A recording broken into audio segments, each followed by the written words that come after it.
Welcome back to the channel, guys. I'm WolfsbaneGaming, and if you have not seen any of my Shadow of War videos, that's in main story and both DLCs, there's the link in the right corner of this video to the playlists. Please go check that out. And with that said, in this video we are going to be doing a review. So if you like this kind of content and you find yourself returning on a regular basis, do hit the like button, turn on the notification bell, and join off fan by hitting my subscribe. Right, Shadow of War Desolation of Mordor is the second, and in my opinion, the best DLC of the game. You play as Baranor, who is the second captain of Minas Tirith, or Minas Tirith, whatever, from the main game, before obviously Minas Tirith got overrun by orcs and became Minas Morgul. Baranor is just human. He doesn't have a ring or anything like that.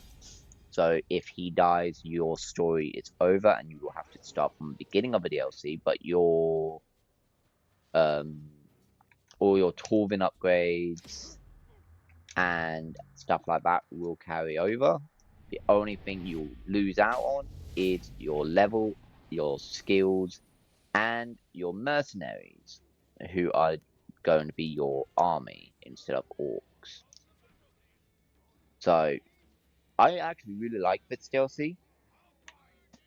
It is, like I said, my favorite DLC in this game. So I do recommend giving it a go if you haven't ever played it before. You get a shit ton of achievements as well. And just playing as Baranor actually is fun. He has a lot of Numenine gear, which allows him to glide in the air, shoot bolts from a crossbow from attached to his shield. Oh, dude, this DLC is amazing. So I do definitely recommend giving this DLC a go. He's also got a grapple hook that is also attached to his shield. Like, his shield is an all-in-one monster, basically. There are 5 outposts you can deal with, and then you can hire a mercenary to look after them. Baranor's executions are also really bloody amazing as well. Like, he is not to be trifled with. Obviously, the main part of this DLC is to take over the desert region of Lifland, with the whole band of mercenaries backing you up. Once you have completed the DLC story by actually taking over the fortress, it will kick you out of Lifland and back to the main menu of the game, where you will have to start from the beginning of the DLC again, but you get to keep your Torvin upgrades and your actually no, you just get to keep your Torvin upgrades, which allows you to use every single arrow type and bombs you've had before. And you'll just have to start from level 1 again, with no runes attached to your weapons, and no outposts, and no mercenaries, so you'll have to hire all your mercenaries again. You also have to get all your skill points again. As you can see, I'm level 0, which literally sucks, but it's okay. It's okay. Like I said, this is an amazing DLC. If you want to get the highest rating possible, you have to do it on the hardest difficulty, which will give you ×3 multiplier at the end. You're trying to get gold rating. So yeah, this is definitely my favorite DLC of the game.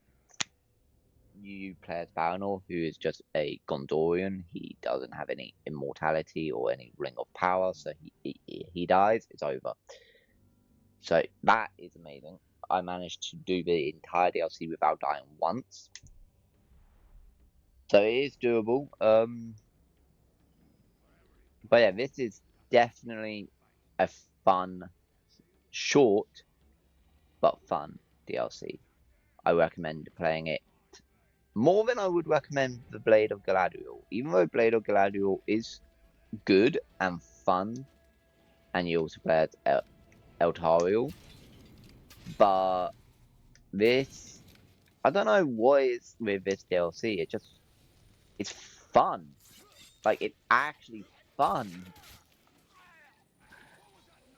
But anyway, I can't really say too much about this DLC without spoiling the story of the DLC. So I'm just gonna, I don't know. I guess I'll just have to tell you my rating and then end this review. Unfortunately, there isn't really much I can do without spoiling it. So I'm gonna give this DLC the same rating I gave Blade of Galadriel, which is an 8.5. It should have been a 9, but this DLC is short. It's shorter than Blade of Galadriel, and it is also harder than Blade of Galadriel because you know if you die, you'll have to start from the beginning of DLC. So you're doing your best to counter every single attack. Make sure you use your health potions because if you die, it's over, basically. Whereas in main game and in the first DLC, you die, you just respawn. That's not a thing in this DLC. You die, that's it. It's over for you. But yeah, like I said, 8.5 out of 10. It is an amazing DLC. Shadow of War itself is an amazing game. So if you've never played it, do get your hands on the game. Get the gold edition, brand new. That way you get the both DLCs with no extra cost. If I remember correctly, the gold edition is actually on offer on the Microsoft Store right now. So definitely give it a go if you've never played it. And unfortunately, Shadow of War is the final Monolith Studios Lord of the Rings game because Monolith Studios got shut down. So we will never see a true sequel to Shadow of War, and we may never see the Nemesis system again. So that is sad news. But anyway, 8.5 out of 10. Amazing game, amazing DLCs. And that is the end of this video and this walkthrough series, and that is everything for Shadow of War. So hopefully you guys enjoyed. If you did, hit the like button, turn the notification on, join WolfbaneGame by hitting my subscribe. And I'll see you in the next video. Until then, WolfsbaneGaming, signing off.